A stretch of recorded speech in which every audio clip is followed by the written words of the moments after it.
These are three different kinds of ways of writing my name. This is a kanji, that's the classical Chinese, and then this is hiragana, which was devised for court ladies. It was simplified and it was kind of an elegant writing. And then the last is katakana, which is sort of an alphabet. It's used for describing or writing about foreign objects or foreign names, because they don't have any official kanji for that. So it's like an alphabet. I don't think it's very beautiful, but it's very practical. Origin of modern day writing, it goes way, way back, and it started with primitive pictograms. And they just wrote like we write stick men. There's many ways of saying things, but one thing is domestic tranquility is, so this is the character for woman. And then for roof. And so if you use your imagination, that's a woman, you can see her kimono, a woman bending over her work and then under her roof. So if she's at home working under her roof, that's domestic tranquility. I don't know if the ladies are happy with that one. It might be a bit sexist, but it's an idea of how things progress. And it's fascinating to learn it, but it's also very challenging. It's the whole thing with the language is associations. These are a few tools of the trade, as it were. Most important one is your brush. And you notice how pointed the tip is in it? It's a real work of art. This is made from a wolf hair. They make it from different things, wolf hair or sheep, but anyhow, how that's put together and it forms a perfect point. And so when you want to paint a fine line, then you put less pressure on. Just go like, I don't have any ink in there now, but you just go like very light. And if you want more, then you push down, and then the hairs spread out more. And we wanted, when I was taking class, we wanted to have a whole bunch of brushes, we thought, for different purposes. Sister Claire said, no, you must learn to do with the one.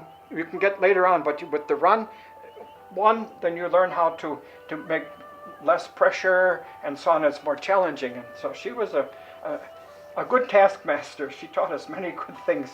And anyhow, this is how we create the ink. This is very important. She called yink, but it's ink.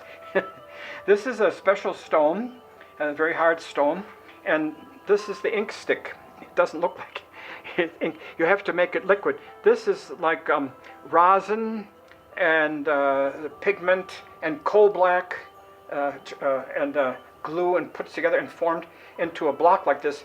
And you take it, and I don't have any water in there now, but you have a circular motion like this. And until you get the desired tone, then you stop.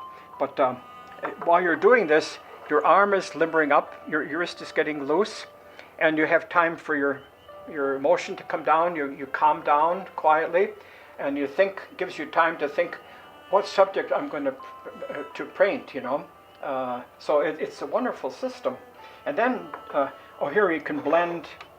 I don't have any color now, but when you want to get gray, okay, I have black, then there's a little water and I put it in there, and I get a gray tone. And then here, if you do color, you put your different blues and green and stuff like that. And then this is a mixing palette. And when you get all finished with your thing, when you get your painting done, the finishing touch is to put your seal on. And this is there's a dragon on here.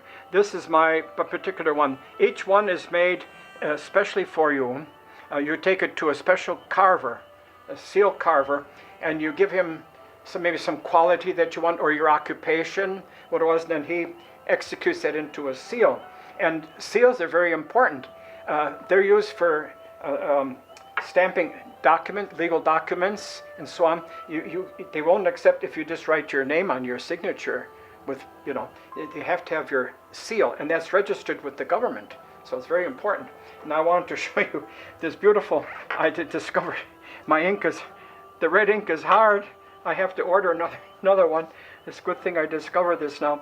Anyhow, you push your seal down on it and get, maybe it's a little bit on there, red pigment, and then you push it hard like that, and then they're supposed to, it's supposed to, that's not supposed to be invisible. It's a nice red sign on there, and it gives color to the thing, and it's interest. Some people collect seals. They're very artistic. It's a special art to carve that. But anyhow, the seal is very important, and it expresses ownership or authorship.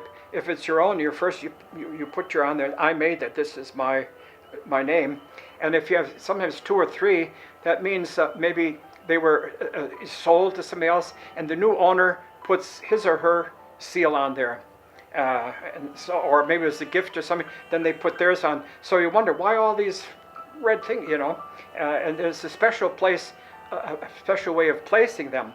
You never put it in water. If you have a picture of a pond or the water, you never put your seal in there, because in their mind it would be washed away. So it's very important where to place it. After a little writing of a poem or something, then you put your seal there.